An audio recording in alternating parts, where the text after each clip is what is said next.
Hello welcome back to our YouTube channel Amit Atariwal. आज फिर हम एक नई स्टोरी लाए हैं जिसका टाइटल है द एलिफेंट रोप। एलिफेंट हाथी, रोप रस्सी, हाथी की रस्सी। तो इस स्टोरी में हम जो सीखेंगे, एक स्टोरी को रीडिंग करेंगे जो एक मोटिवेशनल और इंस्पायरेशनल स्टोरी है, जिसमें मैं आपको हर एक वर्ड का हिंदी मीनिंग, उसका प्रोनाउंसिएशन और किस तरह से उसको रीड करके एक साथ पूरे सेंटेंस का अर्थ किस तरह से निकालें। अगर आप रोज़ाना इंग्लिश सीखने के इच्छुक हैं धीरे धीरे, तो आप हमारे चैनल को सब्सक्राइब कर सकते हैं और मैं डेली इसी तरह की वीडियो लाता रहता हूं। और रोज़ आपको सुबह 7 बजे एक वीडियो मिल जाती है। डेली प्रैक्टिस से आपको फ़ायदा ये होगा कि जो आपकी बोलने में दिक्कत होती है और आपको इंग्लिश रीडिंग में और उसके प्रोनाउंसिएशन में दिक्कत होती है, वो सारी हम यहाँ क्लियर कर देंगे। साथ ही साथ में एक केवल रीडिंग प्रोनाउंसिएशन को सुधारने के लिए एक वीडियो लाने वाला हूँ डेली। उस वीडियो को आपको बस सुनना है और मेरे साथ रिपीट करना है। मैं आशा करूँगा कि आपका जो प्रोनाउंसिएशन होगा वो काफ़ी हद तक सुधर जाएगा। तो शुरू करते हैं आज की स्टोरी। और ध्यानपूर्वक पढ़ना, जहाँ समझ ना आए उसको दोबारा रिपीट करना। और एक चीज़ का ध्यान रखना, जो वर्ड आपको डिफ़िकल्ट लगता हो उसको किसी नोटबुक में लिखते जाना, जिससे कि आप जब उन वर्डों को देखेंगे तो आपको पता चलेगा कि इसका मतलब ये था। और इंग्लिश सीखने के लिए सबसे ज़्यादा इम्पोर्टेंट है कि हमारी वोकेबलरी अच्छी खासी होनी चाहिए, हमारे पास एक अच्छा खासा शब्दकोश संग्रह होना चाहिए, ताकि हमारे सामने कोई भी शब्द आए हम उसका आसानी से रिप्लाई दे सकें। उसका हिंदी में अर्थ हमें पता होना चाहिए और उसका प्रोनाउंसिएशन भी पता होना चाहिए। तो शुरू करते हैं आज की story. The elephant rope. Elephant rope मतलब रोप होता है रस्सी, हाथी की रस्सी। A gentleman was walking through an elephant camp and he spotted that the elephants weren't being kept in cages or held by the use of chains। ये हमने पूरा सेंटेंस पढ़ लिया। अब इसके बाद मैं आपको बताऊंगा दूसरी प्रोसेस में कि इसका डिफ़िकल्ट वर्ड क्या है। मैंने ए से शुरू करा और यहाँ फुल स्टॉप तक मैंने इसको पढ़ा। अब इसमें जेंटलमैन सज्जन व्यक्ति, थ्रू किसी चीज़ से होकर, कैंप शिविर या डेरा, स्पॉटेड होता है पता लगाया या देखा, दैट की, और केज होता है पिंजरा। अभी हमने एक स्टोरी से पहले पढ़ी थी, टाइगर एंड ट्रेवलर, उसमें भी केज आया था। हेल्ड पकड़ कर रखा या रोके रखा, चैन्स होता है जंजीरें। अब हम इस पूरे सेंटेंस का हिंदी में अर्थ देखेंगे। A gentleman was walking through an elephant camp. एक सज्जन व्यक्ति एक हाथियों का जो डेरा था या कैंप था उससे होकर गुजर रहा था। वॉकिंग थ्रू उसके पास से या उसमें को होकर गुजर रहा था। एंड ही स्पॉटेड दैट, ही उसने, स्पॉटेड देखा, दैट की, और उसने देखा कि, मैंने यहाँ नीचे भी लिख दिया है सबका हिंदी में मीनिंग क्या क्या है, और कहीं कहीं उनका मैंने प्रोनाउंसिएशन भी लिख दिया है। एंड ही स्पॉटेड दैट, और उसने देखा कि, the elephants weren't being kept in cage और held by the use of chains. उसने देखा कि जो हाथी हैं ना ही पिंजरों में और ना ही किसी चैन से बांधकर हैं या रखे गए थे, ऐसा उसने देखा जो वहाँ से गुजर रहा था। केज होता है पिंजरे। All that was holding them back from escaping the camp was a small piece of rope tied to one of their legs. इसमें डिफिकल्ट वर्ड, वाज होल्डिंग रोक रही थी, और ऑल दैट होता है जो चीज़, एस्केप होता है भागना या बचकर निकलना, कैंप शिविर स्मॉल छोटा, पीस टुकड़ा, रोप रस्सी, टाई होता है बांधना, जो गले वाली टाई होती है नाउन के रूप में वो, और टाई होता है वर्ब के रूप में बांधना, टाइट बंधी हुई, और लेग्स होता है पैर। All that was holding them back from escaping the camp. All that जो चीज़, was holding them back from escaping the camp जो चीज़ उन्हें उस कैंप से, शिविर से भागने में रोक रही थी, was a small piece of rope tied to one of their legs. जो उनको जिस चीज़ से वो रुके हुए थे उस कैंप से भागने में, क्या था, वो एक इस रस्सी का छोटा सा टुकड़ा था जो उनके एक पैर में बंधी थी। वन ऑफ दियर लेग, उन हाथियों के एक पैर में बंधी थी। As the man gazed upon the elephants, gazed होता है देखा, गेज एट घूरना किसी की तरफ को बड़ी बड़ी आंखें करके, और गेज अपॉन देखा या निगाह डालना। इसमें क्या है, इसमें कोई क्रूरता नहीं है, पर गेज एट में क्या है, आप किसी को बड़ी गौर से देख रहे हैं, बड़ी तीक्ष्णता से, पर गेज अपॉन में जस्ट निगाह डालना। As the man gazed upon the elephants, as होता है जैसे ही द मैन आदमी ने, गेज्ड अपॉन द एलिफेंट्स हाथियों की तरफ देखा, ही वॉज कम्प्लीटली कन्फ्यूज्ड, वह पूरी तरह से भ्रमित था, एज टू वाई, लेकिन क्यों, the elephants didn't just use their strength to break the rope and escape the camp. यहाँ एज टू वाई होता है लेकिन क्यों, दियर अपनी, स्ट्रेंथ ताकत, ब्रेक होता है तोड़ना, और रोप रस्सी, एस्केप भागना। अब इसका पूरा अर्थ देख लेते हैं। एज टू वाई लेकिन क्यों, the elephants didn't just use their strength to break the rope and escape the camp. वो जो व्यक्ति था पूरी तरह से भ्रमित था, लेकिन क्यों, द एलिफेंट डिडंट यूज, जो हाथी थे उन्होंने अपनी ताकत का रस्सी को तोड़ने में और वहाँ से उस शिविर से भागने में क्यों नहीं उपयोग किया, वो इसलिए कंफ्यूज था। They could easily have done so, easily आसानी से, they could easily have done so, वे ऐसा आसानी से कर सकते थे। कुड जो है, कुड कैन का पास्ट फॉर्म है, सकते थे आया है, कैन होता था सकते हैं, अगर कैन होता तो। They could easily have done so, वे ऐसा आसानी से कर सकते थे, सो है यहाँ ऐसा। कभी कभी सो का मतलब इसलिए भी होता है, ये डिपेंड करता है कि किस वर्ड पे यूज हुआ है। But instead they didn't try to at all, but होता है लेकिन, इंस्टेड इसके बजाय, ट्राई कोशिश, एट ऑल बिल्कुल भी। जो भी वर्ड आपको लग रहे हैं कि आप पहली बार देख रहे हैं या डिफ़िकल्ट है, उसको आप अपनी एक नोटबुक में नोट करते जाना, और जब आप उसको रिवाइज करेंगे तो आपको पता चलेगा कि ये वर्ड मैंने पढ़ा था, उसके बाद आप उसको कभी नहीं भूलने वाले। यही एक तरीका है इंग्लिश सीखने का। कंटिन्यू करते हैं। But instead they didn't try to at all, but लेकिन, इंस्टेड इसके बजाय, लेकिन इसके बजाय, they didn't try to at all, लेकिन इसके बजाय उन्होंने बिल्कुल भी कोशिश नहीं की उस रस्सी को तोड़ने की। ऐसा इसका सेंस है कि उनके अंदर ताकत भी थी, वो आसानी से तोड़ सकते थे, लेकिन उन्होंने फिर भी इसको तोड़ने की कोशिश नहीं की। Curious and wanting to know the answer, curious होता है जिज्ञासु, वांट इच्छा रखना, नो जानने की, द आंसर उत्तर।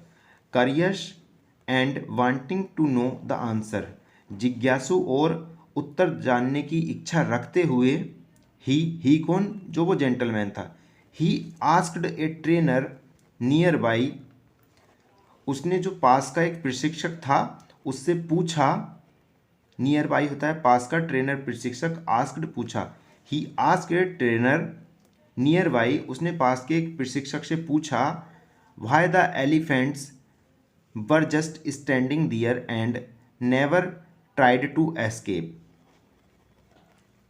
स्टैंडिंग खड़े होना, दियर वहीं, एस्केप भागना। Why the elephants were just standing there and never try to escape, उसने पूछा कि ये हाथी वहाँ क्यों खड़े हैं और कभी भागने की कोशिश क्यों नहीं की इन्होंने, मतलब वहाँ खड़े हैं, इन्होंने कभी भागने की कोशिश नहीं की, ऐसा उस व्यक्ति ने उस ट्रेनर से पूछा।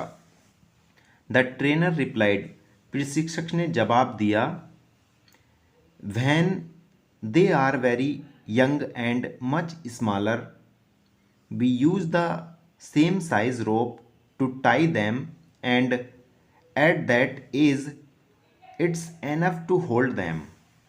वहन जब, यंग उम्र में छोटे, मच स्मॉलर आकार में छोटे, और सेम साइज एक ही आकार की, एट दैट एज उस उम्र में, एनफ पर्याप्त, होल्ड पकड़ने में।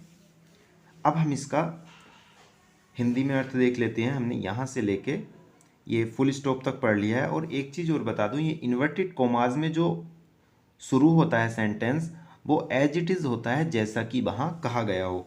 ये प्रशिक्षक का जवाब था। हमारी स्टोरी जो थी पास्ट में चल रही थी, पर प्रशिक्षक का जवाब यहाँ प्रेजेंट में चलेगा। यहाँ तक आप देख रहे हैं, यहाँ इन्वर्टेड कॉमास खत्म हुआ है। When they are very young and much smaller, जब वे उम्र में छोटे होते हैं और आकार में छोटे होते हैं। We use the same size rope to tie them, हम उन्हें एक ही आकार की रस्सी का प्रयोग बांधने के लिए करते हैं। यहाँ आर आया है तो है ही, यही आएगा। हम उन्हें एक ही आकार की रस्सी का उन्हें बांधने के लिए उपयोग करते हैं। एंड और एट दैट एज, और उस उम्र में। इट्स एनफ, इट्स एनफ का मतलब है इट इज़ एनफ, यह पर्याप्त है। टू होल्ड दैम, उन्हें रोके रखने के लिए इतना ही पर्याप्त है, जो एक पतली सी रस्सी थी। As they grow up, as जैसे जैसे, दे ग्रो अप, ग्रो होता है बड़े होना या बढ़ना। एज दे ग्रो अप, जैसे जैसे वे बड़े होते हैं।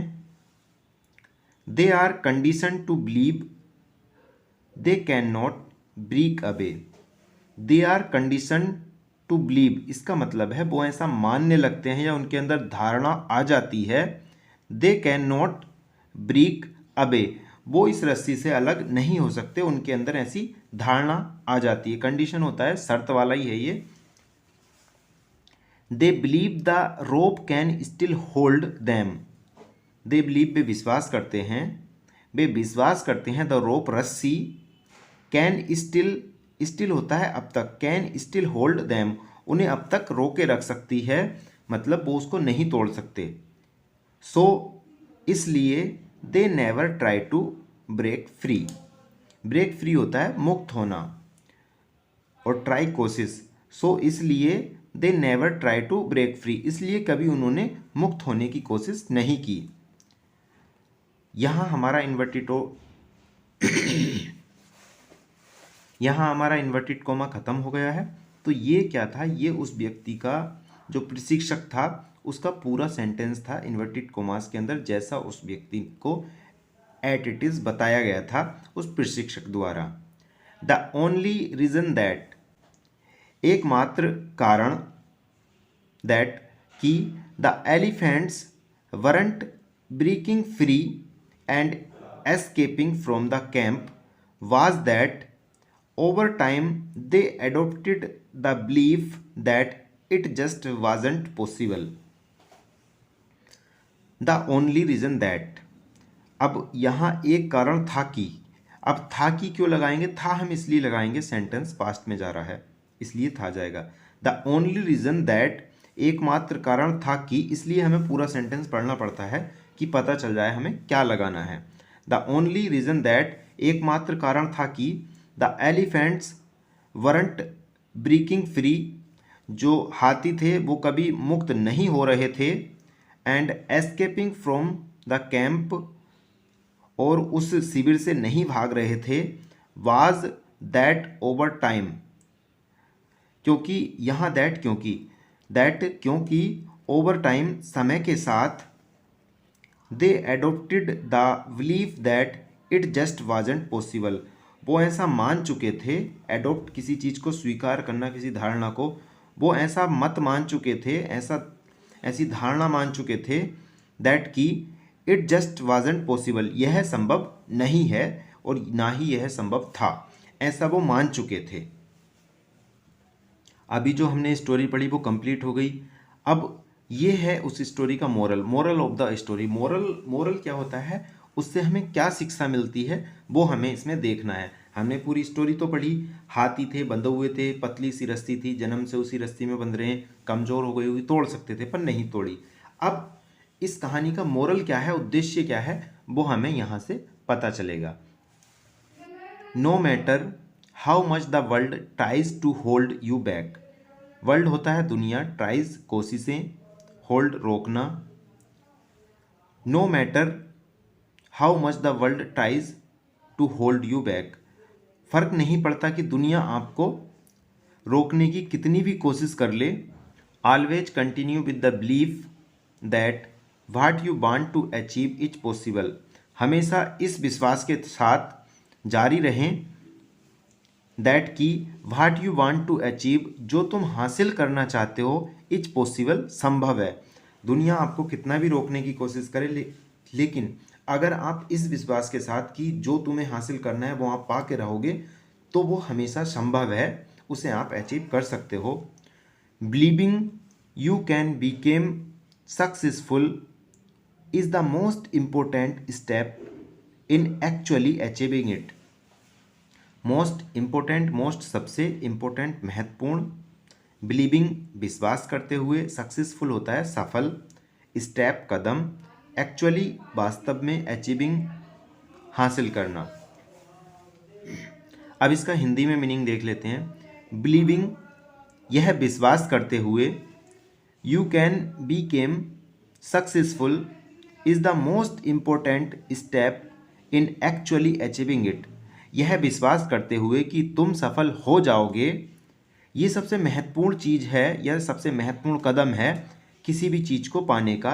वास्तव में किसी भी चीज़ को पाने का यही कदम है कि तुम उसे प्राप्त कर लोगे, ये जुनून सबसे बड़ी चीज़ है।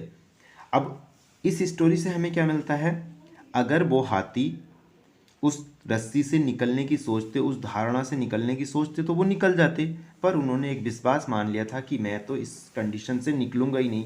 आपने देखा होगा कभी कभी हर एक साधन संपन्न व्यक्ति अपने आप को छोटी सी जंजीर में बांध लेता है, वो कर हर एक चीज़ सकता है पर कर नहीं पाता। क्यों? क्योंकि वो मन से कमज़ोर होता है। सबसे पहले हमें अपने मन को मजबूत बनाना है और अपनी इच्छा शक्ति को प्रबल करना है और हमेशा अपने आप को एक सकारात्मक आकर्षण देना है कि मैं ये कर सकता हूँ। अगर आप रोजाना किसी लक्ष्य को लेकर ये बोलेंगे मैं ये कर सकता हूँ, मैं उसके लिए सक्षम हूँ, इतना ही काफ़ी है, आप उस लक्ष्य के प्रति अग्रसर हो जाएंगे और आप उसको एक दिन पालेंगे। जब आप इतना बोलेंगे तो आपको एक चीज़ समझ में आएगी, उसके लिए मुझे कर्म भी करना पड़ेगा और किसी भी चीज़ को करने के लिए हमें डेडिकेशन की ज़रूरत होती है। डेडिकेशन मतलब एक लगन। आशा करता हूँ आपको ये स्टोरी अच्छी लगी होगी। तो मेरी आपसे एक रिक्वेस्ट है, स्टोरी आपको अच्छी लगी हो तो लाइक ज़रूर करना और सब्सक्राइब ज़रूर करना, जिससे कि मैं अगली जो ऐसी स्टोरी लाऊं या कोई भी वीडियो लाऊं उसका नोटिफिकेशन आपको मिले। और अपने दोस्तों के साथ शेयर ज़रूर करना जिनको आप चाहते हैं कि वो हमारी वीडियो के थ्रू, हमारे पढ़ाने के थ्रू वो इंग्लिश सीख पाएँ। और कमेंट सेक्शन में ज़रूर बताना स्टोरी कैसी लगी वो था। अगर आप कोई भी चेंजेस चाहते हैं या किसी टॉपिक पे या किसी भी क्लास की इंग्लिश के बारे में जानना चाहते हैं, सेंटेंस इम्प्रूवमेंट कुछ भी, तो आप मुझे कमेंट सेक्शन में ज़रूर बताइए। मैं आपके लिए आपकी डिमांड पर वीडियो लाऊंगा। Thanks for watching this video. Have a nice day.